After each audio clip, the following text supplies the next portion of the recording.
नमस्कार।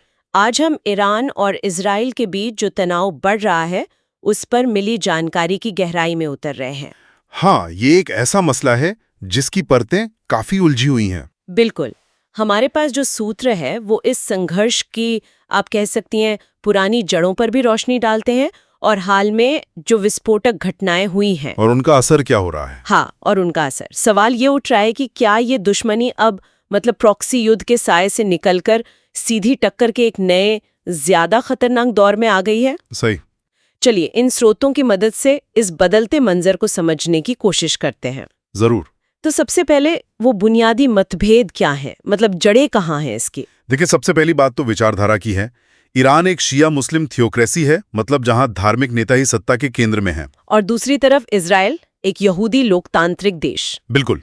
और सूत्र बताते हैं कि ईरान इजराइल के अस्तित्व को ही स्वीकार नहीं करता। ये सिर्फ कहने की बात नहीं है। हाँ, ये उनकी विदेश नीति का एक अहम हिस्सा लगता है। फिलिस्तीनियों का समर्थन, उनके क्षेत्रीय गठबंधन, सब इसी के इर्द गिर्द घूमते हैं। सही कहा। ये वैचारिक और कुछ हद तक धार्मिक टकराव ही इस दुश्मनी की नींव है। अच्छा, और फिर आता है वो दूसरा बड़ा मुद्दा, ईरान का परमाणु कार्यक्रम। हाँ, ये बहुत ही संवेदनशील पहलू है। ईरान लगातार कहता है कि ये शांतिपूर्ण मकसदों के लिए है, बिजली बनाने के लिए वगैरह। लेकिन इजराइल और कई पश्चिमी देशों को इस पर यकीन नहीं है ना? बिल्कुल नहीं।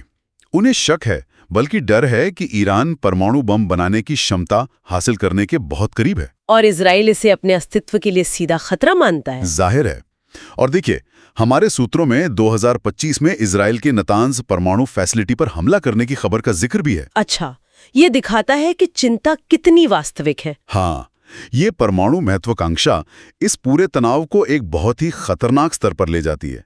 इससे शक्ति संतुलन बिगड़ने का डर तो है ही, साथ ही एक ऐसे हथियार का डर है जो पूरे क्षेत्र को तबाह कर सकता है। बिल्कुल। और शायद इसी डर ने हाल की घटनाओं को हवा दी है। हाँ, क्योंकि पहले तो ये लड़ाई ज्यादातर प्रॉक्सी के जरिए चल रही थी। सही। ईरान सीधे सामने नहीं आता था। वो हमास, जो गाजा में है, या लबनान में हिजबुल्ला, यमन में हूथी, इन गुटों का इस्तेमाल करता था इजराइल पर दबाव बनाने के लिए। एक तरह से पर्दे के पीछे से लड़ाई। हाँ, इससे ईरान को सीधी जिम्मेदारी से बचने का मौका मिलता था और इजराइल लगातार उलझा रहता था। लेकिन फिर अक्टूबर 2023 में हमास ने बड़ा हमला किया इजराइल पर। और उसके जवाब में इजराइल ने गाजा में बड़ा सैन्य ऑपरेशन शुरू कर दिया। हाँ, और उसने समीकरण बदल दिए। तनाव बहुत ज्यादा बढ़ गया। और फिर आया अप्रैल 2024, वो एक टर्निंग पॉइंट था शायद। निश्चित रूप से, जब सीरिया में ईरानी ठिकानों पर कथित तौर पर इजरायली हमले हुए तो ईरान ने पहली बार सीधे अपनी जमीन से इजराइल पर मिसाइलें दागी। ये अभूतपूर्व था। बिल्कुल। ये प्रॉक्सी युद्ध के पर्दे को हटाने जैसा था। दशकों से ईरान की जो रणनीतिक धैर्य की नीति थी वो टूट गई। और इजराइल ने भी फिर ईरान के अंदर मिसाइल फैक्ट्री और शायद परमाणु ठिकानों पर जवाबी कार्रवाई की। हाँ, सूत्रों के मुताबिक ऐसा हुआ। तो ये सीधी टक्कर की शुरुआत थी जो अब तक जारी है। क्योंकि जून 2025 तक की जानकारी ये बताती है कि तेहरान के पास भी इजरायली ड्रोन या मिसाइल हमले हुए हैं। हाँ, और जवाब में लेबनान से हिजबुल्ला ने उत्तरी इजराइल पर भारी रॉकेट बरसाए हैं। तो ऐसा लग रहा है कि ये जैसे को तैसा वाला सिलसिला चल पड़ा है और रुक नहीं रहा। बिल्कुल। और ये बहुत खतरनाक है।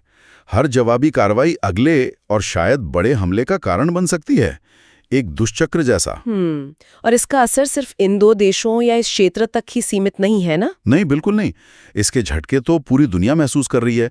जैसा सूत्रों में बताया गया है, तेल की कीमतें बढ़ी हैं। मध्य पूर्व में अस्थिरता और ज्यादा बढ़ गई है। हाँ, और वैश्विक राजनीति में भी ध्रुवीकरण दिख रहा है। अमेरिका खुलकर इजराइल के साथ है, उसका समर्थन कर रहा है। तो दूसरी तरफ ईरान, रूस और चीन की एक धुरी भी ज्यादा सक्रिय नजर आ रही है। सही। और ये भी दिलचस्प है कि भारत और चीन जैसी बड़ी ताकतें, जैसा कि जानकारी है, उन्होंने तटस्थ रुख अपनाया है। शांति की अपील कर रहे हैं। हाँ, शांति की अपील। शायद दुनिया इस आग को और फैलने से रोकना चाहती है, लेकिन जमीनी हकीकत वो फिलहाल काबू से बाहर जाती दिख रही है।